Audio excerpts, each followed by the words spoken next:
அனைவருக்கும் நமஸ்காரம். இன்றைய நமது புதுக்கோட்டை நிகழ்நிலை சபையில் நாம் ஆவலுடன் எதிர்பார்த்து காத்திருக்கும்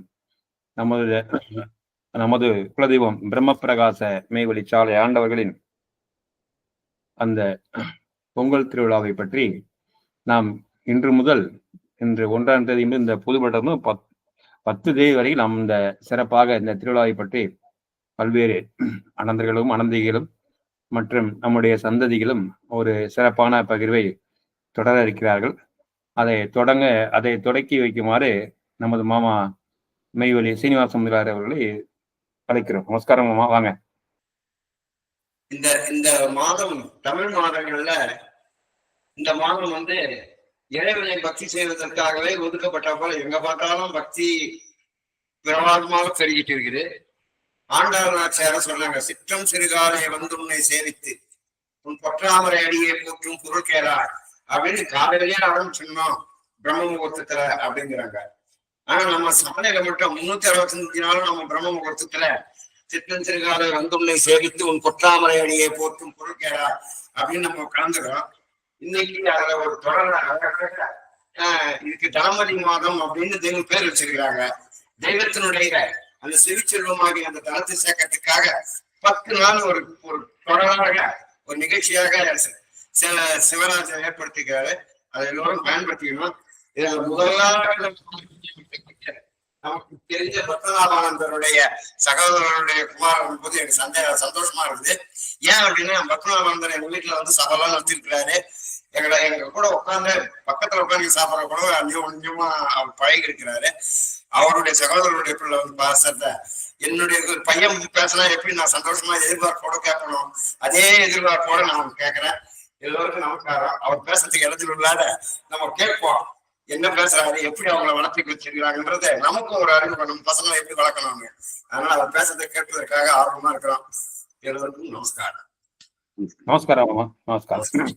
ஆனை அறிய வைத்து அந்தன நாயனை விரட்டி பிறப்பித்து அரியானை அறிய வைத்து அந்தன நாயனை விரட்டி பிறப்பித்து ஆறும் தெரியானை தெரிய வைத்து திரளிருளை தெரிந்த தேசிகேந்திரா பெரியானை பெரியான் என்றனை ஓங்கி பேத வைத்த பிறவா பேரே சரியான சரிநிலையில் என்னை ஏறென்றேற்றி வைத்த சாலை வாழ்வே எல்லா வலதும் எல்லாமே நிலையும் எல்லா வலதும் எல்லாமே நிலையும் எல்லா தவமும் எல்லா செயலும் எல்லா காலமும் எல்லாம் உனதே உற்பன கற்பகா நீ விட்டபடியே நான் காண்பதல்லால் நான் ஒன்று நினையேன் நாதாந்த நாதா.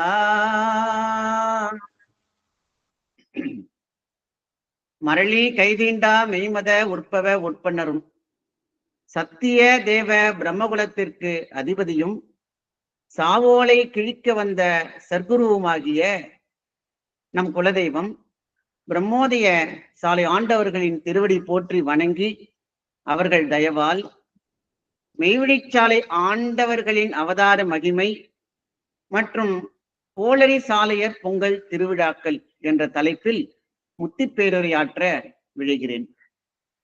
தன்னை அறியும் பேரறமாகிய தவமுறையில் தலையிட்டு சூக்கும ஆரூர் சுலாம் கடந்து நிற்கும் சௌபாக்கிய ஜெயசீலர்களாகிய அனந்தாதி தேவர்களுக்கும் அனந்தகிகளுக்கும் முதற்கண் என் நமஸ்காரத்தை தெரிவித்துக் கொள்கிறேன்.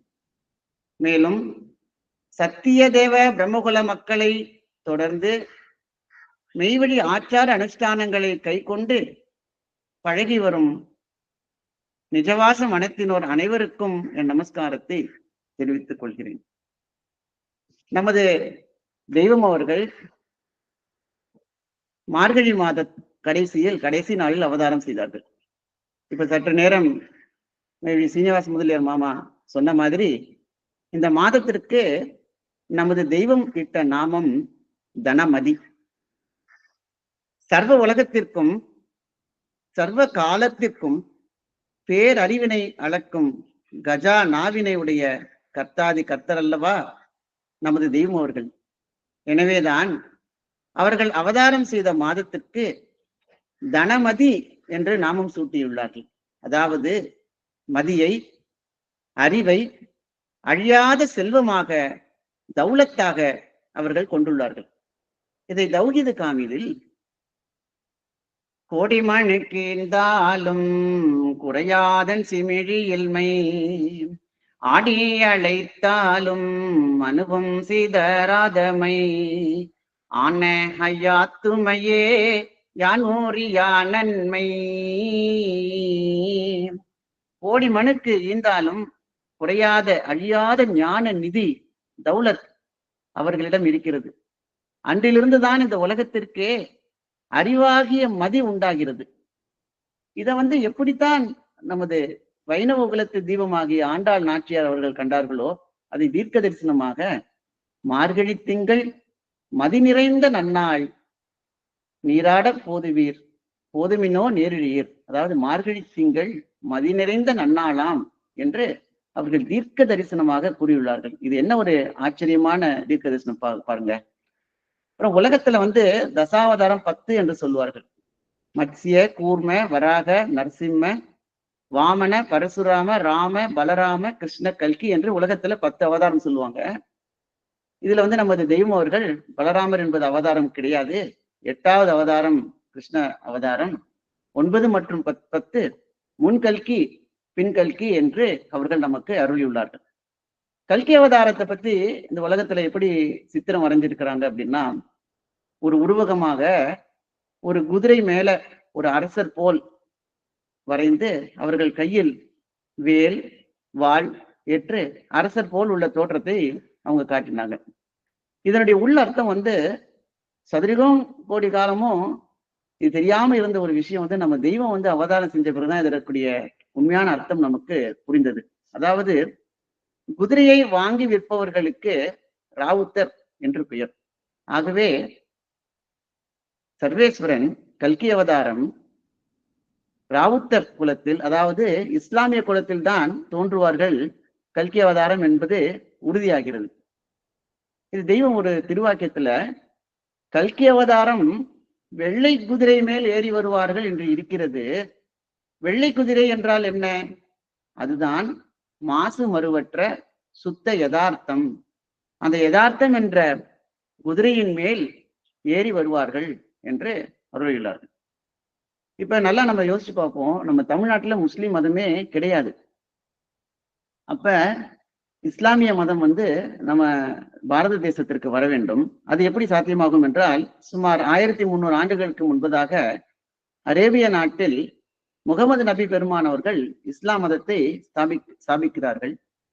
அந்த மதம் உலகெங்கும் பரவுகிறது. முகலாய மன்னர்கள் நம் இந்திய நாட்டின் மீது படையெடுக்கிறார்கள். கோடிக்கணக்கான மனுத்தலைகள் உருளுகின்றன. பல அரசர்கள், தைமூர், செங்கிஸ்கான், முகமது கஜ்னி, முகமது கோரி, அலாவுதீன் கில்ஜி, பாபர், ஹுமாயூன், அக்பர், ஷாஜகான், இப்படி அவுரங்கசீப் போன்ற பல மன்னர்கள் நம்ம பாரத தேசத்தை ஆட்சி புரிகிறார்கள். இவர்கள் மூலமாக இஸ்லாமிய மதம் நம் நாட்டில் பரவுகிறது.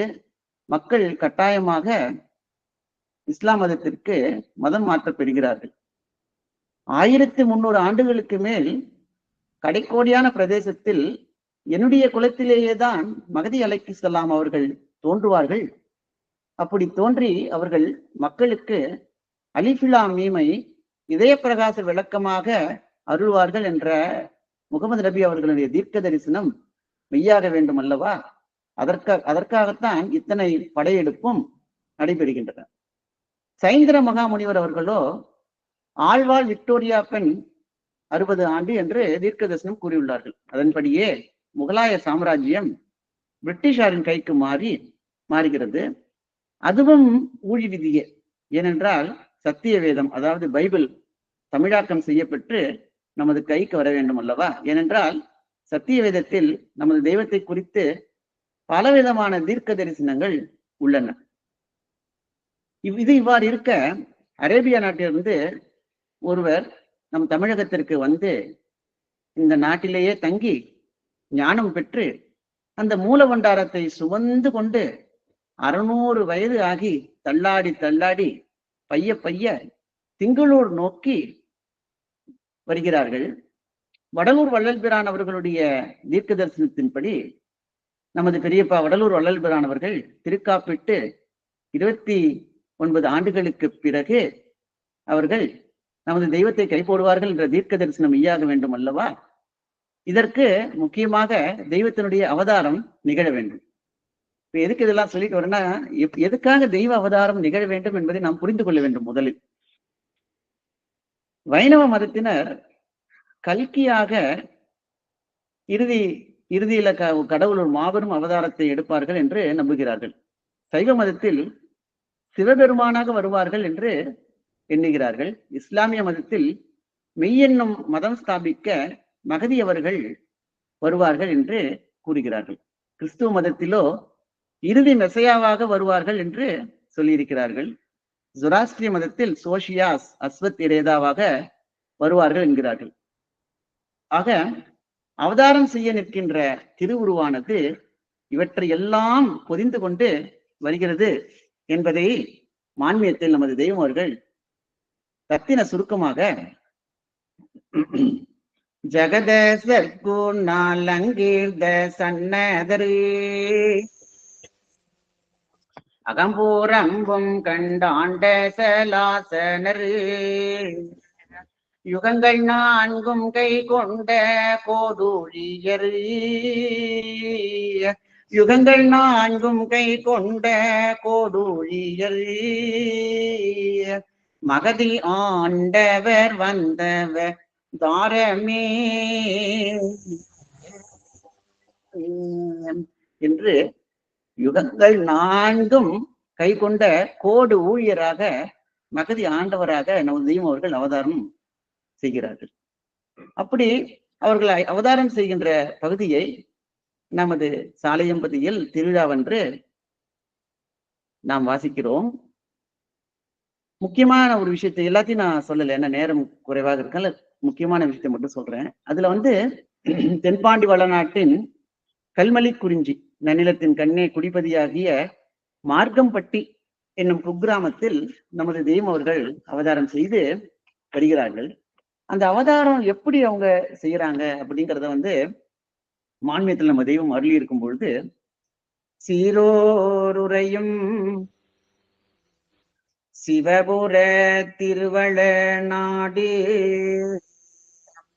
திரண்டுருவெடுத்து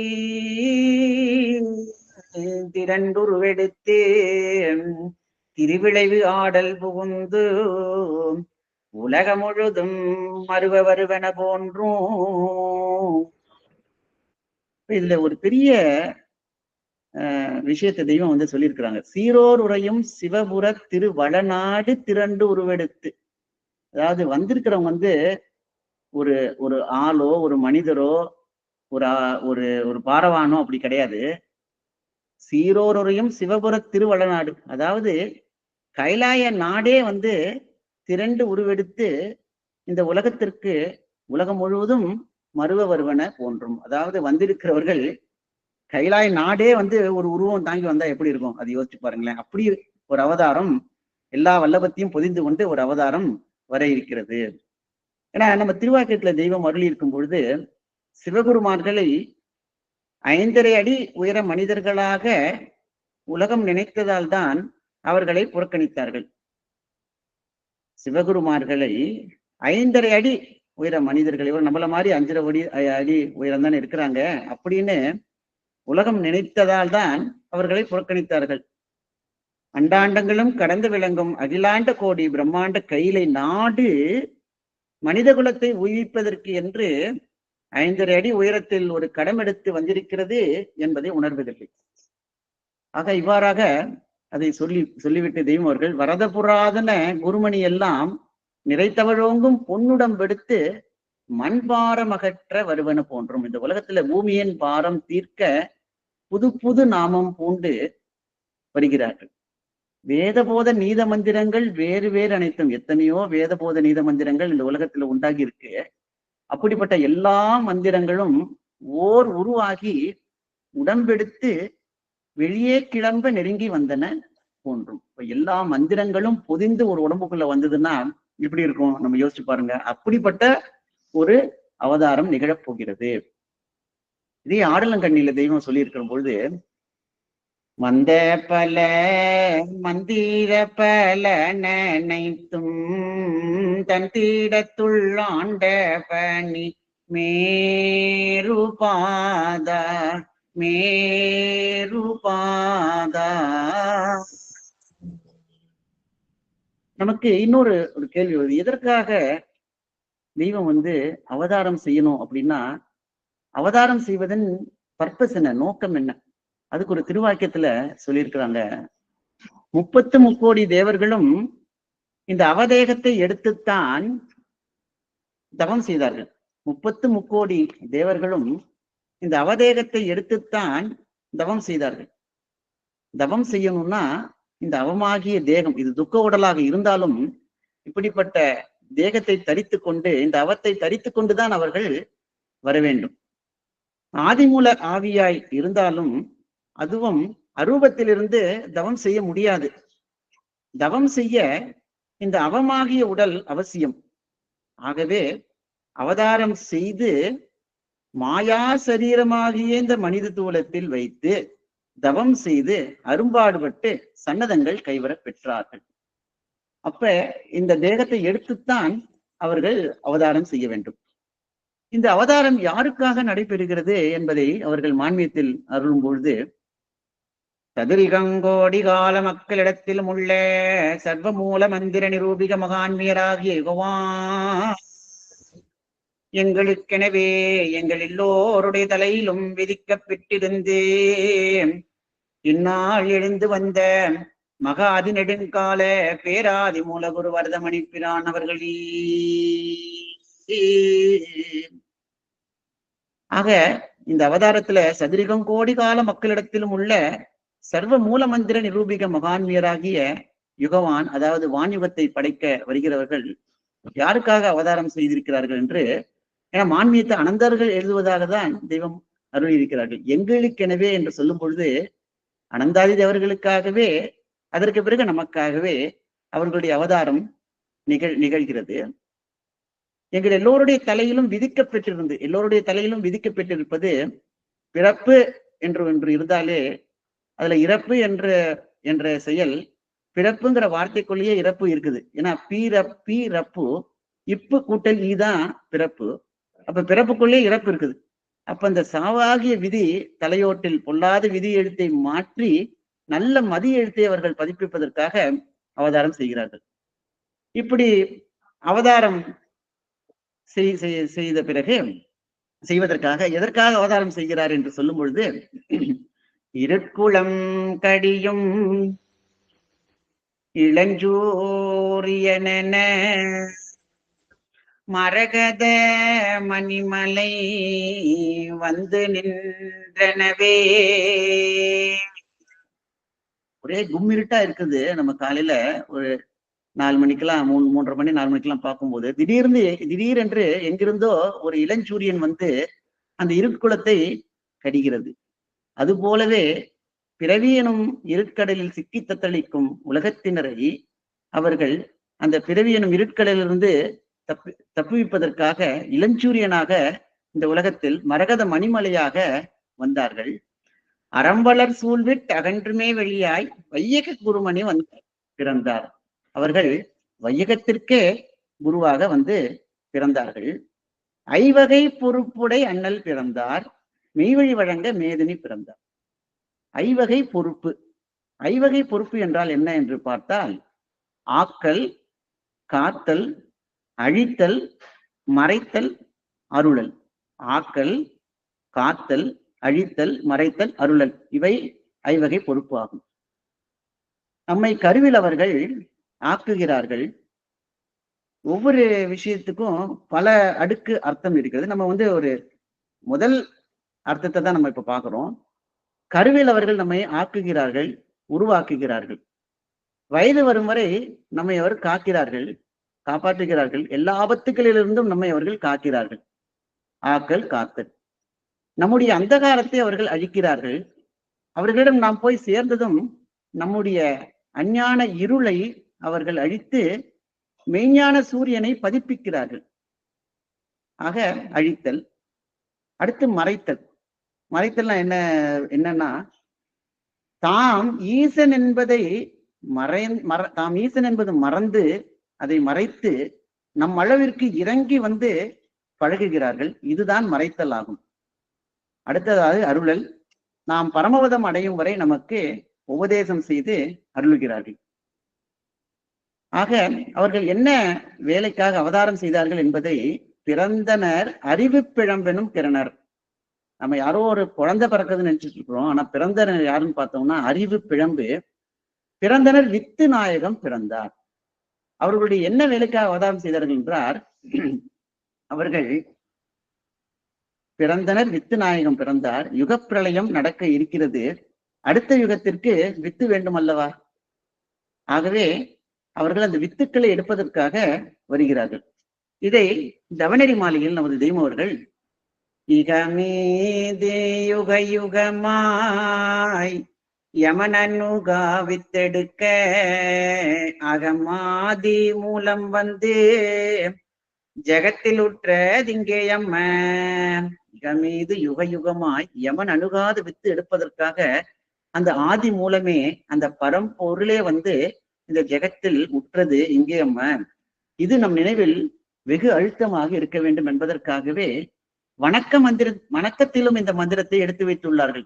தென்னாடுடைய சிவனே போற்றி, எந்நாட்டவர்க்கும் இறைவா போற்றி என்று நாம் சொல்லி, இந்நாட்டில் இங்கே யமபடரை மாற்றும் இறைவா போற்றி, அந்நாட்டினுக்கு வித்தெடுக்க வந்த அரசே போற்றி. அதாவது அந்நாட்டிற்கு புது யுகத்திற்கு வித்துக்களை எடுப்பதற்காக வந்தவரே இப்பொழுது அவதாரம் செய்கிறார்கள் என்று நாம் புரிந்து கொள்ள வேண்டும். ஆக இதை இன்னும் கொஞ்சம் நம்ம ஆழ்ந்து சிந்திக்கும் போது, ஒவ்வொரு பிறவியரும் ஜீவப்பிரயாணமாகும் காலத்தில் நாம் மெய்மன ஞானம் படிக்கிறோம். அதில் ஆதிநாயகம் அரசர் நாயகம் ஆணையன் குரு நாயகம். ஆதிநாயகம் அரசர் நாயகம் ஆணையன் குரு நாயகம். ஆதியந்தமும் தான் கடந்தேனை ஆண்டையன் குல நாயகம். நாயகம் என்றால் நாயகன், நாயகி. நாயகம் என்றால் அழைத்து செல்பவர் என்று பொருள். ஜீவாத்மாவாகிய தமது உடைமை பொருளை பரமாத்மாவாகிய நமது தெய்வம் அவர்கள் அழைத்து செல்வதற்காக அந்த வித்துக்களை எல்லாம் அழைத்து செல்வதற்காக வருகிறார்கள். அதற்காகவே அவர்களுடைய பெயர் வித்து நாயகம் என்று அவர்களுக்கு நாமம். இவ்வாறாக நமது தெய்வம் அவர்கள் திரு அவதாரம் நிகழ்ந்து அவர்களுக்கு காரண வல்லரசு என்னும் பொருளினை வைத்திருக்கும் நாமமாகிய காதிர் பாட்சா என்னும் பெயரினை மும்முறை பெருங்குரல் ஓங்காரத்துடனே சூட்டி அவர்களுக்கு அந்த தாலாட்டு பாடல்கள் எல்லாம் பாடி, தாரிதாரோ ராராரோ ஆரறிவு நேரேரே பேரூர் பிறந்த பசும் பொன்னே நீ கண்வளரா என்று நாம் தாலாட்டு பாடல் பாடி அவர்கள் அவதார நிகழ்வை நாம் கொண்டாடுகிறோம். ஆக இவ்வாறாக அவர்களுடைய திரு அவதாரம் நிகழ்கிறது.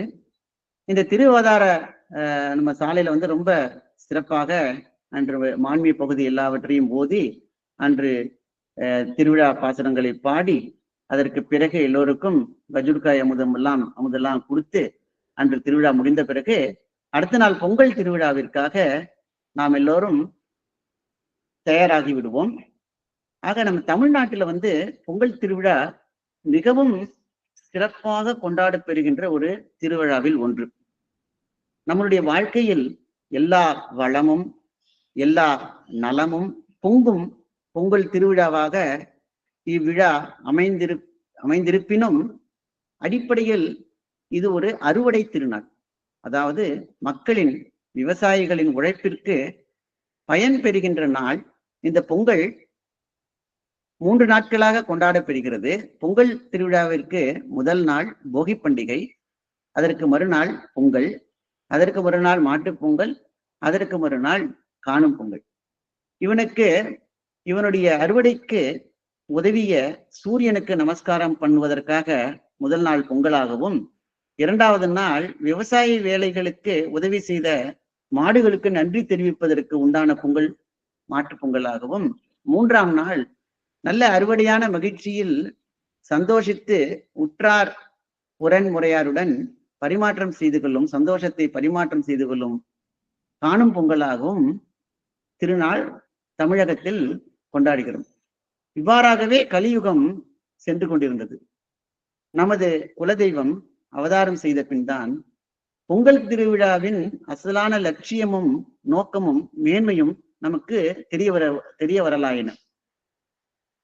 இதற்கு முன்பாக நம்ம சாலையம்பதியில எப்படி பொங்கல் திருவிழா உண்டாயிற்று என்று சுருக்கமாக பார்த்துவிட்டு நாம் மேலும் செல்லலாம். பழஞ்சாலையில மேவி சந்திரபிரபா அனந்தகி என்ற ஒரு பாட்டி இருந்தாங்க. அவங்க மேவி ராஜன் அனந்தர் அவர்களுடைய துணைவியார். பழஞ்சாலையில தைப்பொங்கல் சமயம் ஒரு நாள் அவர்கள் தெய்வத்திடம் சென்று, தெய்வமே நாங்களும் பொங்கல் வைக்கிறோம் என்று கேட்டார்கள். அதற்கு ஆண்டவர்கள், பொங்கலிடணுமா, சரி செய் என்று உத்தரவிட்டார்கள். அன்று 6 பெண் பிறவியர்கள் முதல் திருமாளிகையின் முன், பழஞ்சாலையின் திருமாளிகையின் முன் அந்த பொட்டல் நிலத்தில் பொங்கலிட்டார்கள்.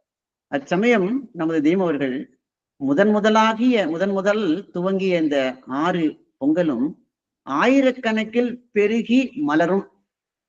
முதல் துவங்கிய இந்த 6 பொங்கலும் ஆயிரக்கணக்கில் பெருகி மலரும் என திருவாய் மலர்ந்து அருளினார்கள். அவ்வாறே இன்று ஆயிரக்கணக்கான பொங்கல் நம் சாலையம்பதியில் நாம் கொண்டாடுகிறோம். நம்ம இது பழஞ்சாலையில் நடந்தது. அதற்கு பிறகு 1945ஆம் வருடம் நமது தெய்வம் அவர்கள் மெய்வழிச்சாலையை ஸ்தாபனம் பண்ணிய பிறகு 1945ஆம் வருடம் அவர்கள் பொங்கல் திருவிழா இங்கு நடந்தது. முதலாக நமது சாலையம்பதியில, மெய்வழிச்சாலையம்பதியில காலையில பொங்கல் வைத்தார்கள். அதற்கு பிறகு நமது தெய்வம் அவர்கள் அவதாரம் தெய்வம் பூர்ண புவஸ்வ எல்லைக்கு சென்ற வருடம் 1976ஆம் வருடமும் காலையில் தான் பொங்கல் வைத்தார்கள். இடைப்பட்ட வருடங்கள் எல்லாவற்றிலும் மாலையில் தான் பொங்கல் திருவிழா நடக்கும் என்பதை நான் இப்பொழுது தெரிவித்துக் கொள்கிறேன். ஆக இந்த பொங்கல் திருவிழாவினுடைய நடைமுறை எப்படி என்று கேட்டால், நம்ம அவதார கட்டம் முடிந்த பிறகு அன்று காலை நாம் எல்லோரும் பொங்கல் பானை வாங்கி அன்று அந்த ஆலய முகப்பில் நாம் மறுநாள் திருவிழாவிற்காக சுத்தம் செய்து அடுப்பு போட்டு கோலமிட்டு அலங்காரமாக அன்று இருக்கும். மறுநாள் நாம் பொங்கல் பானை பொங்கல்ல ஜீவத்தண்ணீர், ஆலயத்துல போய் ஜீவத்தண்ணீர் வாங்கி கொண்டு அதை வானம் பார்க்காதபடி பொங்கல் பானையில் இட்டு அரிசி, பருப்பு, வெல்லம் அனைத்தையும் பொங்கி சாலை ஆண்டவர்கள் பொங்கலோ பொங்கல் என்று எழும்பும் சத்தம் வானை விளக்கும்.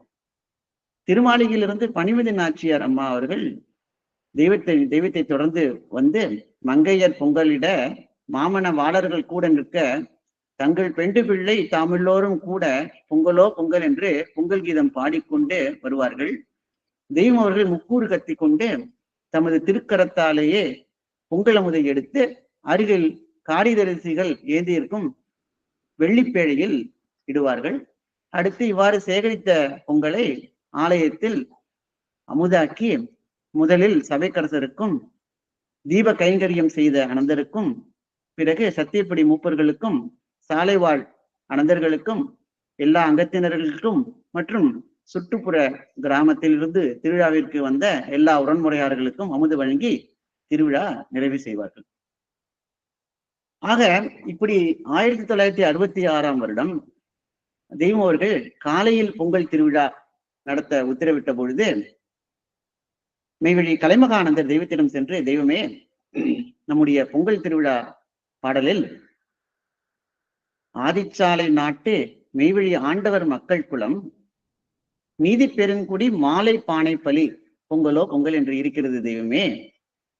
இந்த மாலை பானை பலி என்பதை மாற்றி தாங்கள் காலை பானை பலி என்று எழுத வேண்டும், பாடுவதற்கு உத்தரவிட வேண்டும் தெய்வமே என்று வேண்டுகிறார்கள். அப்பொழுது தெய்வம் அவர்கள், இல்லை, அது மாலை பானை பலி என்றுதான் இருக்க வேண்டும் என்று சொல்லி தெய்வம் அவர்கள் முதலாக பழஞ்சாலை பொன்னரங்க மேடை மீது அவர்கள் ஏறியதும் பாடிய பாடலை காண்பித்து, வேலையெழில் சூழுலகில் வியா நின்ற வல்லிருளை மாய்க்க வென்று முன்னோன் நாளில் காலையிளம் சூரியனும் முழுநிலாவும் கலந்து முடிவு கட்டிவிட்ட காரணத்தால் மாலையனும் ஜாதிகுல இருட்பரப்பை மாய்த்து ஒரு பெருங்குலமாய் உதயம் செய்ய சாலையன்றி வந்ததிந்த பொன்னரங்க சபையில் உள்ளோர் என்னாலும் நீடு வாழ்க என்ற பாடலை பாடி காட்டி, மாலை என்பது ஜாதிகுல இருட்பிறப்பு இருட்பரப்பு, மாலை என்னும் ஜாதிகுல இருட்பரப்பு, அது இருளாகிய பரப்பு, அதை நாம் மாய்த்து ஒரு பெருங்குலமாய் உதயம் செய்கிறோம். அதாவது அந்த இருட்டை சங்காரம் செய்து ஒன்றே குலம் ஒருவனே தேவன் என்பது உதயம் ஆவதற்காக இவ்வாறு செய்துள்ளோம். ஆகவே மாலை என்றது காலையில் கொண்டாடினாலும் அது மாலை என்றுதான் இருக்க வேண்டும். அந்த மாலை என்பது நாம் நினைக்கும் காலை மாலை அல்ல. மாலை என்பது ஜாதிகுல இருப்பரப்பு என்று அருளினார்கள். மேலும் இந்த பொங்கலை பத்தி தெய்வம் அவர்கள் பொங்கல் திருவிழா பாசத்துக்குள்ள எல்லாம் போறதுக்கு முன்னாடி தெய்வம் அவர்கள் மான்மியத்துல கூட பொங்கலை பத்தி ஒரு இடத்துல சொல்லியிருக்கிறாங்க என்பதை நம்ம படிக்கும்போது ரொம்ப ஆச்சரியமா இருக்குது. அழிகலி பருவத்துல, நிறைந்த ஓசையுடைய விரிந்த கடல் சூழப் பெற்ற இந்நில உலகத்தின் கண்ணே, நிறைந்த ஓசையுடைய விரிந்த கடல், இந்த பூமி எப்படி இருக்குன்னா நிறைந்த ஓசையுடைய விரிந்த கடல் சூழ பெற்ற இந்த பூமி இந்நில உலகத்தின் கண்ணே, அந்தந்த முன்னெடும் பழங்காலந்தொடுத்து, எவ்வளவோ காலங்களாக, சதுரிகம் கோடி காலங்களாக அந்தந்த முன்னெடும் பழங்காலந்தொடுத்து தெய்வ பழம் புலமை பாரவான்கள் ஆனந்தானந்தம் உதயம் செய்து, எத்தனையோ பாரவான்கள், எத்தனையோ சித்தர் முத்தர் இந்த உலகத்துல அவதாரம் செய்து உதயம் செய்து தவ தீபாதி வளம் செழித்தேறி வந்து கொண்டிரான் என்ற செழும் பொங்கலானது. அவர்கள் உதயம் செய்து தவம் இயற்றி இந்த மெய்ஞானத்தை செழித்தேறி வரும் வந்து கொண்டிரான் என்ற செழும் பொங்கலானது. அப்ப பொங்கல் என்பது என்ன? நம்ம பொங்கல்னு ஒண்ணு சர்க்கரை பொங்கல் நம்ம பண்றோம், அதுவும் பொங்கல் தான், அதுல ஒன்றும் மாற்றமே இல்லை, நம்ம பொங்கல் வைக்கிறோம். ஆனா அவங்க கொண்டு வந்த பொங்கல் என்ன, எது பொங்கல் அப்படின்னு நம்ம பார்க்கும் பொழுது அந்த பொங்கல் அப்படிங்கிற ஒரு வார்த்தை நம்ம பார்க்கணும். அது பார்ப்போம். அதற்கு முன்னாடி நம்ம திருமுகத்துல இந்த பொங்கல் பார்த்துருவோம்.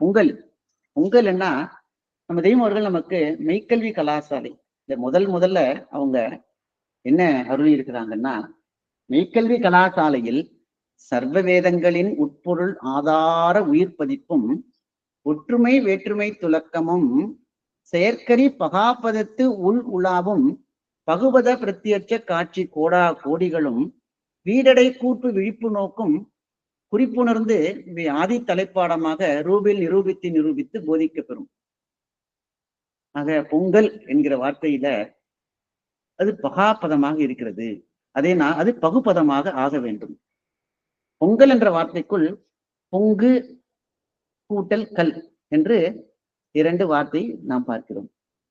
ஆனா நமக்கு பொங்கினதோ அரிசி பொங்கினது, பருப்பு பொங்கினது, வெள்ளம் பொங்கினது, கல் பொங்கவில்லையே. ஆனால் தெய்வர்கள் அந்த பெரிய பகாபதத்து உள்ளுலாவும் பகுபதத்துல பொங்கு கல் என்றல்லவா அவர்கள் இருக்கிறது. அப்ப கல் என்றால் என்ன? கல் என்றால் ரத்தினம், கல் என்றால் முத்து, கல் என்றால் விடம் தீர்க்கும் மணி, கல் என்றால் கல்வி. ஆக நமக்கு அந்த கல்வியானது, ஞானமானது, அறிவானது நம்முடைய இதயத்தில் பொங்க வேண்டும். அந்த பொங்கலைத்தான் அவர்கள் கொண்டு வந்தார்கள். அதுவே அறிவு பொங்கல். இந்த திருவிழா திருமுகத்துல இப்ப கார்த்திகை தீப திருவிழா நான் இப்ப போயிருந்த போது கூட இந்த திருமுகத்தை வாதிச்சாங்க. யுகங்கோடி தீர்ப்பு தலையுக தவமலை தவநெறி தனிப்பெரும் சுயதேவ அனந்தர்குல தெய்வமாகிய கல்கி மகதி என்னும் கோளரி சாலையர் பிரம்மோதயமே விழி சாலை ஆண்டவர்களின் திரு அவதார திருநாள் கோளரி சாலையர் பொங்கல் திருவிழா என்று அவர்கள் தலைப்பு கொடுத்துவிட்டு, பழை போக்கி பலன் கை குலுக்கிட நாளதாவரி நன்னியதா மூடி வாழும் மாதம் தையா மூதற் தேதியே வாழும் மாதம் தையா மூதற் தேதியே கோளரி சாலையர் திரு நாளிதே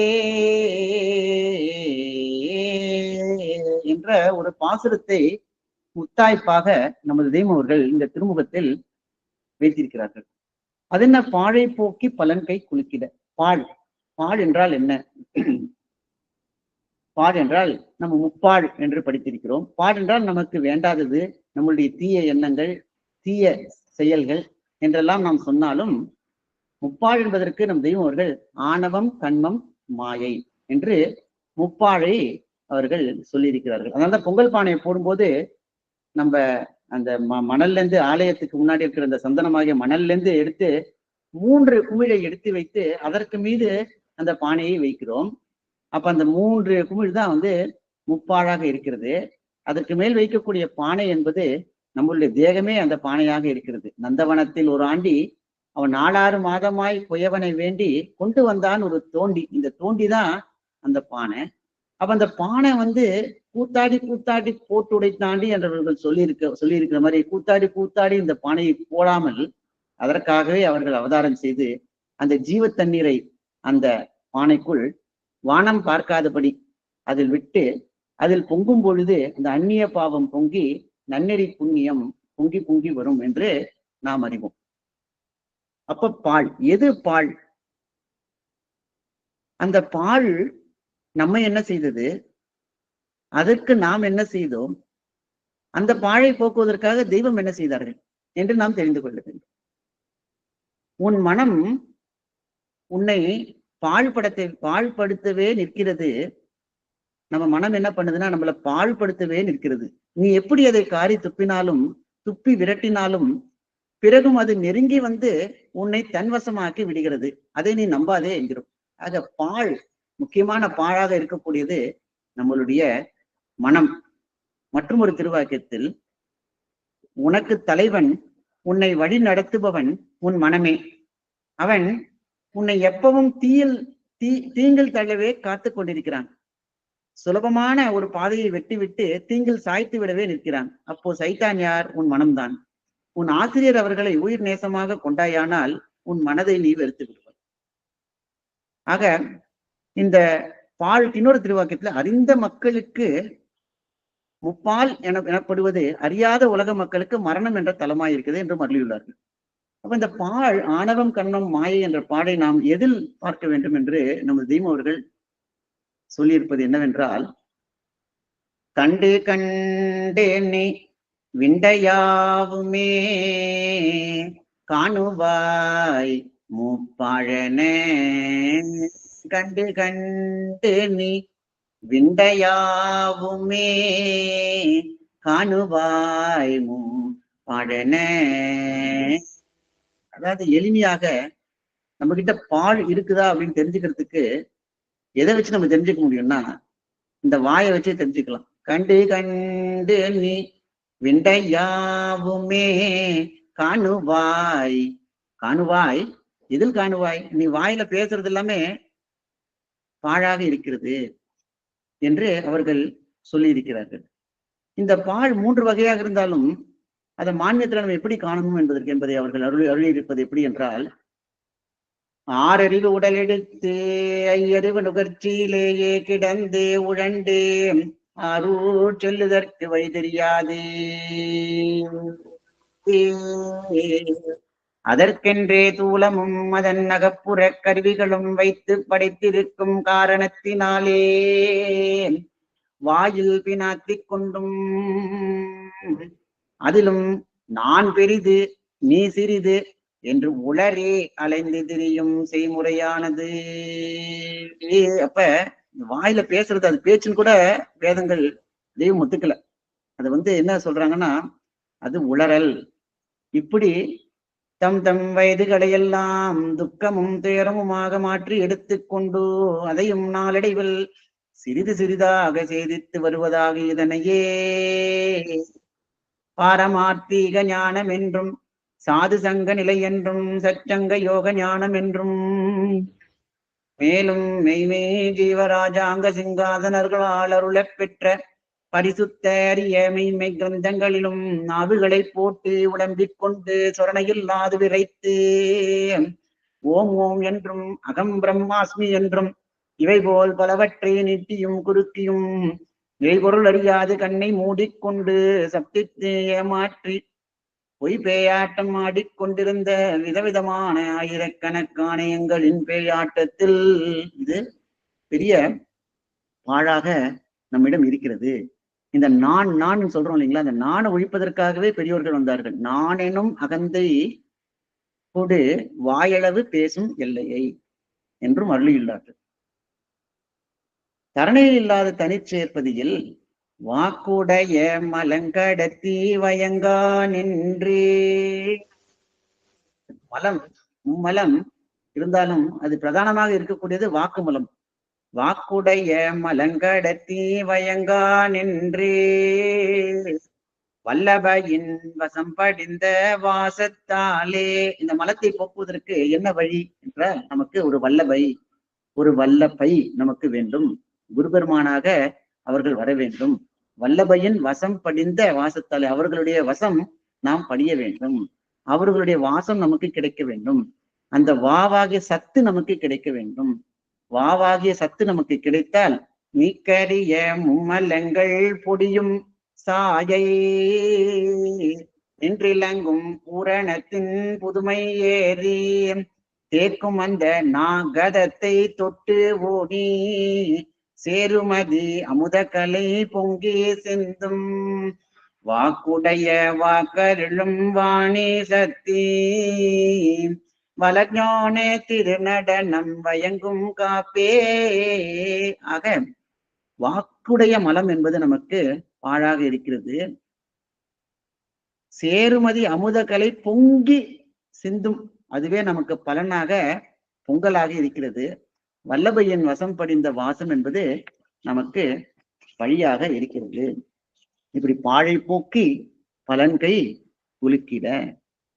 அப்ப இப்படி அந்த சத்து நமக்கு இயம்புவதே சத்தியம். அதனால் நமக்கு என்ன கிடைக்கும் என்றால், அவர்களுடைய நேசம் நமக்கு அதிகமாகும். அதற்கு இந்த ஓசை வலுக்க வேண்டும். ஓசை வலுத்தது நேசம் மிகுத்தது ஓர்மை பழுத்ததுவும் விசியமே நிலை மேவியுலாவும் விதமினதினதென்றே வாசிவசத்தால் கலைகள் விரிக்கும் வகையினதினதென்றே மாசரு மாமுனி மகவுகட்குரைத்தது தேசிகரிடம் இது பார். அப்ப வாசி வசத்தால் கலைகள் விரிக்கும். வாசி வசத்தால், வாவாகிய சிவசத்தால் கலைகள் அனைத்தையும் விரித்து நமக்கு அவர்கள் அளிக்கிறார்கள். அப்ப கண்டு கண்டு நீ வெண்டையாவுமே காணுவாய் முப்பாழன காவியேறிய அண்டர் கோணிடம். காவியேறிய அந்த விண்டு விண்டு அண்டரத்தோடுருகி பாயும் விளங்கும் காரணத்தேகம் காவி ஏறிய பிரான் அவர்களிடம், காவி ஏறிய அண்டர் கோனிடம். அண்டர் என்றால் தேவர்கள், கோன் என்றால் அரசு. தேவர்களுக்கெல்லாம் அரசன் யார்? சர்வேஸ்வரன். காவி ஏறிய அண்டர் கோனிடம் காணுவாய் முப்பாலையே, அவர்களிடம்தான் நீ அதை பார்க்க வேண்டும். இப்படி பண்டை நான் மறை கூவி கூவியே பாடுமே முப்பாலையே. தெய்வம் அவர்கள் வேதம் முழுதும் அந்த முப்பாலை இறக்கி அருளி இருக்கிறார்கள். இப்படி பாதைய பாய் நீ எகுதற்கிங்கே பான்மறை விழ வல்லையே. அப்ப அந்த பாழை போக்கி பலன் குடிக்கிறார்கள் நமக்கு. திருவாக்கியத்தில் அவர்கள் உன் தேகாதி அந்தத்திலும் அனித்தியமே கப்பி படிந்திருக்கிறது. நீ பார்ப்பது, கேட்பது, அனுபவிப்பது எல்லாம் அனித்தியமாகவே இருக்கிறது.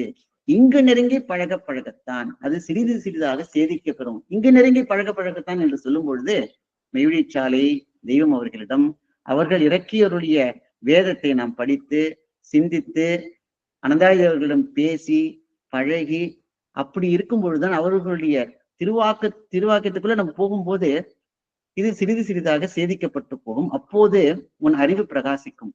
உனது தேகம் நித்தியத்தை பெறுவதற்காகவே இத்தனை வல்லபங்கள் நிரப்ப பெற்று வந்திருக்கின்றன. இந்நெடிய உலகில் இதை எடுத்து உனக்கு அறிவிக்கும் எல்லை இது ஒன்றே ஒன்றுதான் என்று அருளியுள்ளார். அப்ப இந்த பாழை போக்கி பலன்கை குலுக்கிட. தௌஹீது காமிலில் மற்றும் ஒரு இடத்தில் முப்பாள் கடந்து அந்த மூலமலை குகை சென்று அப்பாள் கடந்து அந்த தெரியுது பார் இப்பதெரி சிக்கவின் எந்நாளில் செய்தவமோ. இவ்வாறாக நமது தெய்வம் அவர்கள் மேலவள நாட்டிலிருந்து அவர்களுடைய மாதவத்தால் அந்த பொங்கலை அவர்கள் திருவாய் மொழியாக நமக்கு இறக்கி நமக்கு அந்த தெய்வ பொங்கலை செல்வ பொங்கலை அவர்களுடைய முக்கூறு கத்தி கொண்டு நமக்கு அளிக்கிறார்கள். அடுத்ததாக நாளதாவது நன்னிய தாமுடி. நாளைக்கு இன்று இது நிகழப்போகிறது என்ற தீர்க்க தரிசனம் எழுதி அதை நடைபெற வேண்டும் என்று தீர்க்க தரிசியர்கள் எல்லாம் எதிர்பார்த்து கொண்டிருந்த நன்னிய தாமுடி. முடி என்றால் சிகரம், முடி என்றால் உச்சி, முடி என்றால் எல்லாவற்றிற்கும் சிகரம் நமது தெய்வம் அவர்கள் தான். யுகாந்த முடி கோடி கண்ட வெற்பே என்று நாம் பாத பூஜை மந்திரத்தில் நாமன் வித்தாதி ஓதிய படிக்கும் பொழுது யுகாந்த முடி கோடி கண்ட வெற்பே என்று சொல்லுகிறோம். வெற்பு என்றால் மலை. முன்னர் தோன்றிய மூர்த்தி முனிவர்கள் அனைவருக்கும் அவர்கள் எதிர்பார்த்தபடி எழுந்தருளுகின்ற தனித்தலைமை பெரும்பதியாக அவர்கள் நாளதாவது நன்னிய தாமுடி. அவர்கள் மார்கழி மாதத்தில் பிறந்தார்கள். நன்னிய என்றால் நெருங்கிய என்று அர்த்தம். நெருங்கிய. த என்றால் வியாழன் என்று அர்த்தம். வியாழன் என்றால் குரு என்று அர்த்தம். ஆக அவர்கள் முடியோடு வந்தார்கள். முடி என்றால் முடிவு, உச்சி என்று பார்த்தோம். ஏக வியாழ ராசி மேல் ஏறி வருவோர் கல்கியாக நமது தெய்வம் அவர்கள் இந்த மார்கழி மாத கடைசி நாளில் அவதாரம் செய்கிறார்கள். வாழும் மாதம் தையா முதல் தேதியே. ஆக வாழும் மாதம் தையா முதல் தேதியே என்று சொல்லும் பொழுது அப்பொழுது மற்ற மாதங்கள் எல்லாம் வாழாத மாதமா என்றால் அப்படி அர்த்தம் அல்ல. வாழும் மாதம் என்ற எல்லா மாதமே நம்ம வாழக்கூடிய மாதம்தான். ஆனால் வாழும் மாதம் தையா முதல் தேதியே என்று அவர்கள் அருளி இருப்பது மா என்றால் பெரிய என்ற அர்த்தம். தம் என்றால் மூச்சை அடக்குவது. நமது தெய்வம் அவர்கள் மூக்குக்கு வெளியே மூச்சு ஓடாத தவம் உடையவர்கள். அவர்களை போன்ற ஒரு தவத்தை உடையவர்கள் இந்த உலகத்தில் இதுவரை யாரும் அவதாரம் செய்யவில்லை. அப்படிப்பட்ட நமது தெய்வம் அவர்கள் மாதவத்தை உடையவர்கள் இந்த உலகத்தில் அவதாரம் செய்கிறார்கள். அவர்களே யாம், அவர்கள்தான் யாம், அவர்களே நாம் முதலாக கொள்ள வேண்டும். அவர்களே தேதி. தே என்றால் தெய்வம், தே என்றால் தேவ என்ற அர்த்தம், தெய்வம் என்ற அர்த்தம். தீ என்றால் எம்முடைய திருவாக்கு ஒரு தீ. அவர்கள் நமக்காக ஒரு தீயை கொண்டு வருகிறார்கள். அதாவது அவர்களுடைய திருவாக்கை கொண்டு வருகிறார்கள். தேதி என்ற சொல்லுக்கு இன்னொரு அர்த்தமும் இருக்கிறது. உனக்குள் இருக்கும் தீ தேய்தல், அது பாழாக இருக்கிறது. அந்த பாழாகிய தேதியை அவர்கள் பலனாக தேதியாக மாற்ற வேண்டும் என்றால் அந்த சர்வேஸ்வரனே இந்த உலகிற்கு அவதாரம் செய்து எம்முடைய திருவாக்கு ஒரு தீ, அது ஒரு கூர் ஆயுதம் என்று நினைத்தால் ஒழிய அதன் மீது சடையர் என்று பாய வராது என்பது போல அவர்கள் அந்த கார்க்கும் தீயை நமக்கு அளிக்கிறார்கள். மேலும் அவர்கள் முதல் என்றால் மூலதனம், முதல் என்றால் பிரின்சிபல். தம் முதல் குருவுமாய் என்று மான்மியத்தில் அவர்கள் அருளியுள்ளார்கள். ஒரு சீடனுடைய முதல் அவனது குருதான். இதை நம் தெய்வம் அவர்கள் தங்கள் திருவாக்கியத்தில் அருளியுள்ளார்கள். ஆண்டவர்கள் உலகத்தில் நிலையாத முதல் எவ்வளவோ இருக்கிறது. அதையெல்லாம் முதலாக கொண்டால் அது அழியும் போது நீயும் அழிய வேண்டியதுதான். எவ்வளவோ முதல்ல நம்ம உலகத்துல வச்சிருக்கிறோம். அந்த முதல்லாம் அழியும் போது நாமளும் அழிஞ்சு போயிடுவோம். ஆனால் அழியாத முதல் ஒன்று இருக்கிறது. அது நாம் தான் அழியாத முதல். எல்லாவற்றையும் துறந்து எம் ஐயனோடு சென்ற பொழுது எம் ஐயனைத்தான் முதலாக நினைத்து கொண்டோம். இதனை மான்மியத்தில் உங்கள் பாட்டியரை பற்றி கூறும் பொழுது ஒரு தனி முதல் மணி பிம்ப உருவானது என்று கூறியிருக்கிறோம் என்றால் எண்ணிப்பார். ஆக இவ்வாறாக இந்த கோளரி சாலையர் திருநாளிதே. இப்ப கோளரி என்றால் நவக்கிரக கோள்கள் மாற்றும் நாத ஜோதிடனான் என்பவர். அந்த நவக்கிரக கோள்களை மாற்றுவதற்காக மனிதனுக்கு இருக்கிற கோள்லயே நவக்கிரக கோள்னு சொன்னாலும் பிறவி கோள் தீக்கும் எண்கள். பிறவிக்கோள் தான் நமக்கு இருக்கிறதுலே பெரிய கோள். அந்த கோளை தீர்ப்பதற்காக நமது கோளரி சாலையர் திருநாள் அதே என்று நாம் படித்திருக்கிறோம். ஆக இப்ப பொங்கல் என்றால் இன்னும் பார்க்கும் பொழுது உலக முகப்பட்ட பராக்கினால் இல்வாழ்க்கையே கதி என்று இருந்து இறுதியில் நெடும் துயரத்திலும் துக்கத்திலும் மாட்டிக்கொண்டிருந்த நம்மை மீட்டு, நம்ம அப்படித்தானே வாழ்ந்துட்டு இருக்கோம். இக வாழ்க்கையில துக்கமும் துயரமுத்துலதான் நம்ம வாழ்ந்துட்டு இருக்கிறோம்.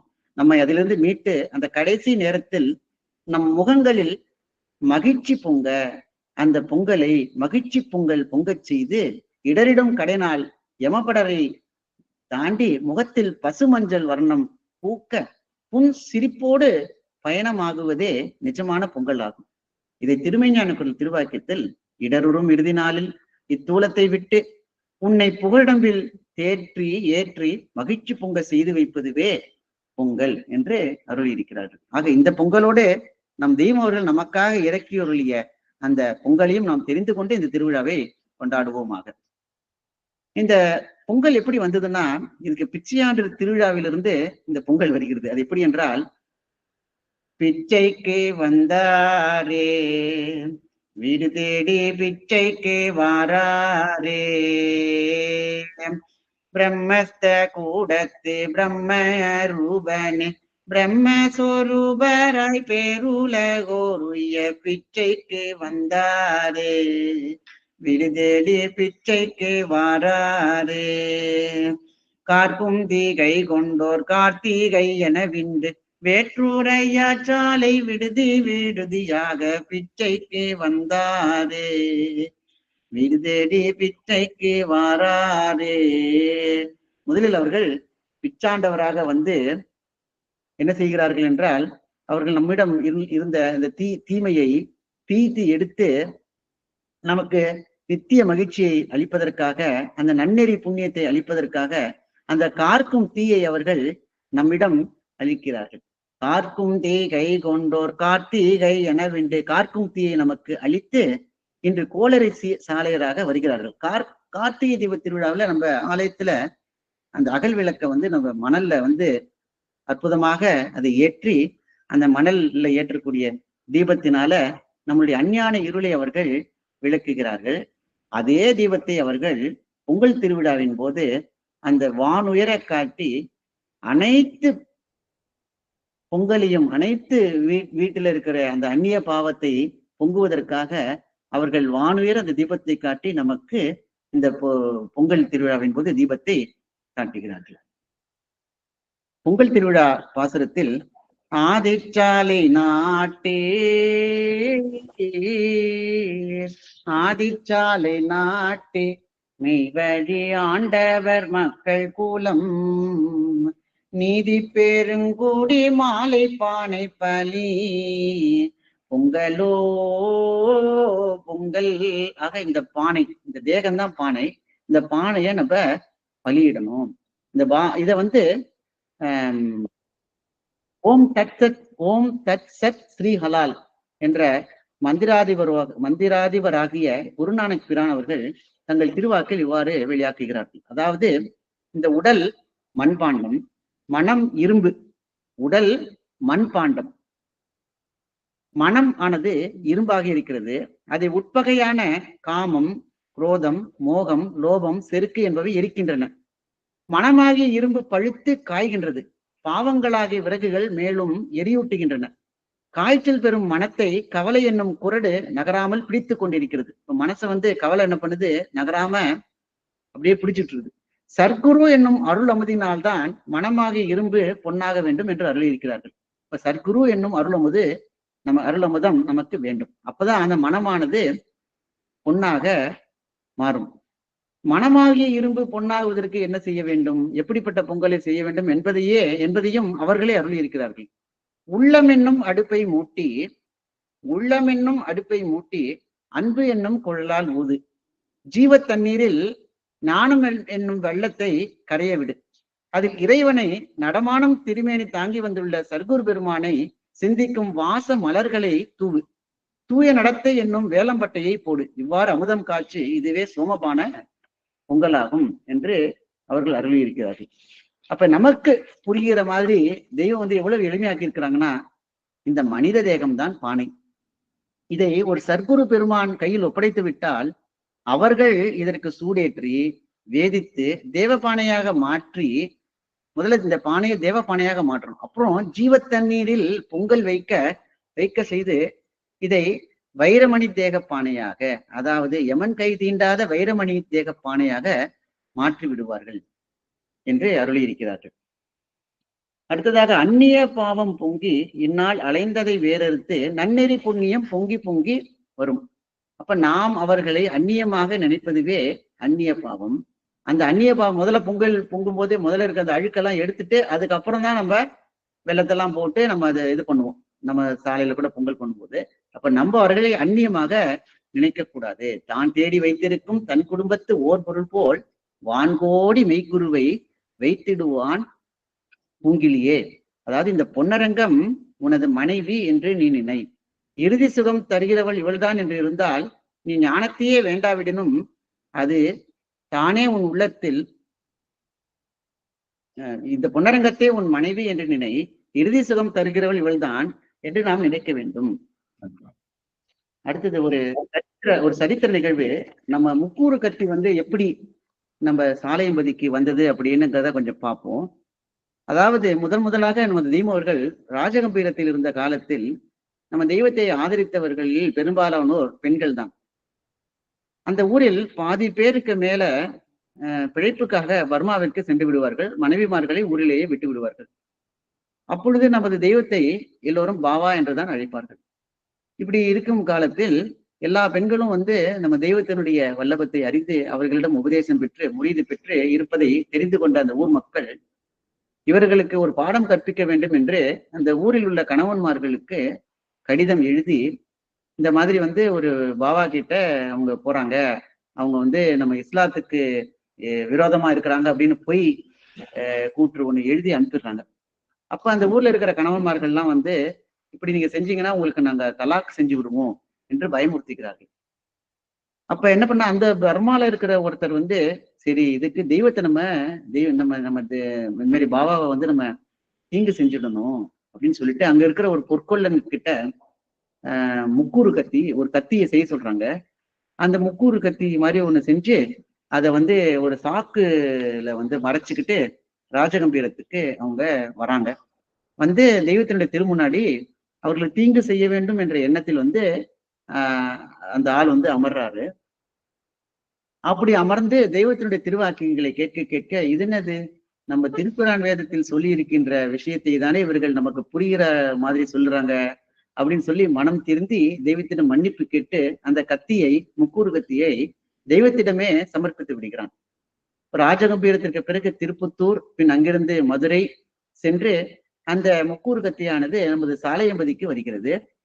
அதற்கு ஒரு அழகான கைப்பிடியும் உரையும் செய்து தருமாறு மெய்வழி சிலம்பணி அனந்தர் தாத்தா அவர்களுக்கு தெய்வர்கள் உத்தரவிடுகிறார்கள். அவ்வாறே அதுக்கு ஒரு நல்ல கைப்பிடியும் ஒரு உரையும் செஞ்சுட்டு திருவிழா நடக்கிற முதல்ல திருவிழா நடக்கும் பொழுது தெய்வம் அவர்கள் எப்படி அந்த பொங்கல் பானையை ஏற்பார்கள் என்று தெரியவில்லையே என்று நினைக்கும் பொழுது நம்ம பனிமதி நாச்சியார் அம்மா அவர்கள் வெள்ளி பாத்திரத்தை ஏந்தி வர நம்ம தெய்வம் அவர்கள் முக்கூறு கத்தி கொண்டு அந்த பொங்கலை எடுத்து லாவகமாக அந்த வெள்ளி பாத்திரத்தில் போடுகிறார்கள். சாதாரணமா நீங்க பாத்தீங்கன்னா ஒரு கத்தியில வந்து பொங்கல் எடுக்க முடியாது. ஆனா தெய்வம் அவர்கள் அதை எடுக்கும்போது அவ்வளவு லாவகமா எடுத்து கீழே ஒரு துளி கூட சிந்தாம அதை எடுத்து போடுவார்கள். இது நடந்த அடுத்த நாள் நமது சாலையம்பதிக்கு ஒரு தீர்க்க தரிசனம் வருகிறது. அதாவது ஆண்டவர்கள் முக்கூறு கத்தி கொண்டு பானைப்பலி ஏற்பார்கள் என்ற பைபிள் தீர்க்க தரிசனம் 1950 ஆண்டுகளுக்கு முன்பாக எழுதிய தீர்க்க தரிசனம் நிறைவேறுகிறது. ஆக இதற்கு அடுத்த நாள் நம்ம செல்வ பொங்கல் கொண்டாடுகிறோம். அந்த செல்வ பொங்கல்ல நம்ம அதுதான் தெய்வ பொங்கல். தெய்வம் என்ன உத்தரவு பண்ணியிருக்கிறாங்க அப்படின்னா, இது என்னுடைய பொங்கல், இந்த பொங்கலுக்கு நீங்க எல்லாரும் கட்டாயமாக இருந்து நாம் கொடுத்த அமுதை உண்டுதான் நீங்கள் செல்ல வேண்டும். அன்று நம்முடைய சாலையம்பதியில கோலாட்டம், கும்மி போன்ற சகல ஆடலங்களும் நிகழும். அதற்கு இந்த உழவுக்கு உறுதுணையாக இருக்கும் கால்நடை செல்வங்களுக்கு பொங்கலும் அளித்து நாம் இதுக்கு வீர விளையாட்டுகள், அந்த கும்மி முடிந்து வீர விளையாட்டுகளையும் செய்கிறோம். முக்கியமாக நம்ம ஒரு விஷயம் நல்லா தெரிஞ்சுக்கணும். இந்த கும்மி கண்டிப்பா எல்லாருமே அந்த கும்மி கொடிமரத்தை சுற்றி அடிக்கணும். அதுல சகல பாவங்களும், நம்மளுடைய சகல பாவங்களும் அந்த அந்த ஒரு செயல்னாலே தீர்ந்து போய்விடும் என்று என்னுடைய பாட்டி எனக்கு சின்ன வயசுல எனக்கு சொல்லியிருக்கிறாங்க. தானானே தானானே தானானே நம்ம தனிகை வள்ளல் திருப்பூமரர் வானாலுமே நம்ம பாட்டந்த நிகையர் வள்ளல் பதம் போற்றி ஆடுங்கடி. சாலைக்கு ஆண்டவர் வந்ததுவே நம்ம ஜென்ம பீனியின் பிறப்பருக்க சோலை வளம் தீகள் சாலை எதிரிலே காலே மேலமையில் ஆடுதலே. அப்ப சாலைக்கு ஆண்டவர் வந்ததுவே நம்ம ஜென்மப்பிணியின் பிறப்பறுப்பதற்காகவே அவர்கள் இதற்கு வந்திருக்கிறார்கள். இதுக்கப்புறம் தவநெறி மாலையும் வானத்திருமுதலோர் வந்திருக்கும் கானகத்தே தோண பிறந்து வளர் தேவகன்னி தேவரெல்லாம் என்ற பாசுரத்தையும் நாம் சாலையம்பதியில் படிப்போம். கடைசியாக ஒரே ஒரு விஷயம், தை பிறந்தால் வழி பிறக்கும் என்ற ஒரு பழமொழி பல்லாண்டுகளாக நம்மளுடைய பாரத பூமியில் இருக்கிறது. ஏன் அந்த மாதிரி ஒரு பழமொழி வந்திருக்குன்னா, ஏன்னா தை மாசம் அறுவடை திருநாள். அப்போ நல்ல தானியங்கள்லாம் அறுவடை செய்வதால் நமக்கு கொஞ்சம் செல்வங்கள் கிடைக்கும். அது கிடைப்பதனால் நாம் ஒரு வீடு கட்டலாம். நம்ம வீட்டுல திருமணம் ஆகாத பெண்களுக்கு அவர்களுக்கு திருமணத்துக்காக பார்க்கலாம், திருமணம் செய்யலாம், படிப்புக்கு வேண்டிய விஷயங்கள்லாம் செய்யலாம். அப்படி தை பிறந்தால் வழி பிறக்கும் என்ற ஒரு விஷயம் இருக்கு. ஆனா எத்தனையோ தை பிறந்தது. ஆனா என்ன வழி, யாருக்கு என்ன, இந்த இகலோக வாழ்க்கைக்கான வழிதான் பிறந்ததே தவிர பரலோக வாழ்க்கைக்கான வழி பிறக்கவே இல்லை. அப்ப இந்த பழமொழிக்கும் மெய்வழிக்கும் சம்பந்தம் இருக்க வேண்டும் அல்லவா? மார்கழி முடிகிறது, தை பிறக்கிறது, ஒரு தனித்தலைமை பெரும்பதியின் அவதாரம் நிகழ்கிறது. தை பிறக்கிறது, வழி பிறக்கிறது. மார்கழி முடிவிலே தை பிறந்து நமக்கெல்லாம் ஒரு வழி பிறக்கிறது. முதன் முதலாக இந்த வழி யாருக்கு இந்த வழி பிறக்குது அப்படின்னு நம்ம பார்க்கும் பொழுது, ஒரு அழியாத மெய்ப்பொருள் சுமையும் வெகுமதி சுமையும் இறக்கி வைக்க வழி கிடைத்தது. ஏன்னா பாட்டையா 600 வருஷமாக அந்த அழியாத மெய்ப்பொருள் சுமைய தாங்கிக்கிட்டு வராங்க. முதல்ல அவங்களுக்கு வழி கிடைத்தது. அதற்கு பிறகு உய்ய வீடேற்று வந்த உளப்பல மதங்கள் எல்லாம் செய்தொழில் பலியாதாகி பலிக்காம இருந்த மதங்களுக்கு வழி கிடைத்தது. அதற்கப்புறம் தீர்க்கதரிசிமார்களுக்கெல்லாம் அவர்களுடைய தீர்க்க தரிசனம் மெய்யாக வேண்டுமே, அவர்களுக்கு வழி கிடைத்தது. இறுதியாக நம்மளுடைய அனந்தர் குல பெருமக்களுக்கு வழி கிடைத்தது. அதற்கு பிறகு நமக்கும் வழி கிடைத்தது. தை பிறந்தது மார்கழி முடிவிலே, நோய் பிறந்தது அரிசி முனையிலே, மெய் பிறந்தது வேதியர் மொழியிலே, மெய் பிறந்தது வேதியர் மொழியிலே, பொய் பிறந்தது புலவர் வாயிலே. இவ்வாறாக நம்மையெல்லாம் தங்கள் தனிப்பெரும் கருணையால் ஆட்கொண்டு நவக்கிரக கோள்களின் அதிகாரத்தை மாற்றி செல்வ முச்சீரும் பொங்க நம்முடைய ஜென்ம சாபல்யத்தை ஓங்கச் செய்து உத்தியோகனக்காட்டில் நித்திய தவத்தை ஏற்றி சன்னதங்கள் பெற்ற சத்தினியாகிய நம் குலகுரு தெய்வம் சாலை ஆண்டவர்களின் தங்கத் திருவடி தாமரைகளை போற்றி வணங்குவோமாக. அவர்கள் இட்ட கட்டளையாகிய நமக்கிடையில் நேசத்தையும் இரக்கத்தையும் மகிழ்ச்சியையும் பாரபட்சமின்மையையும் விளைவேற பண்படுத்துவோமாக. எப்பாதம் மறந்தாலும் குருபாதம் வருவோம். குருவாழ்க, குருவே துணை. என்னுடைய முத்தி பேரரை மீண்டும் ஒரு சந்தர்ப்பத்தில் தொடரும். என்னுடைய முத்தி பேரரியின் பெரும் பகுதி நமது தெய்வம் அவர்கள் இறக்கி அருளிய வேதாந்த கிரந்தத்திலிருந்தும் என்னுடைய சித்தப்பா மெய்வழி பத்மநாதானந்தர் அவர்கள் இயற்றிய நூல்களிலிருந்தும் என்னுடைய அத்தை மெய்வழி சுபாவானந்தகி அவர்களிடமிருந்து நான் கேட்ட விஷயங்களிலிருந்தும் மேலும் பற்பல அனந்தாதி தேவர்கள் மற்றும் சந்ததியினர் நன்மனத்தினர் அனைவருடைய முத்திப்பேரடி தொகுப்பிலிருந்தும் நான் இதை சேகரித்திருக்கிறேன். இதை தருணத்தில் நான் சொல்ல கடமைப்பட்டிருக்கிறேன்.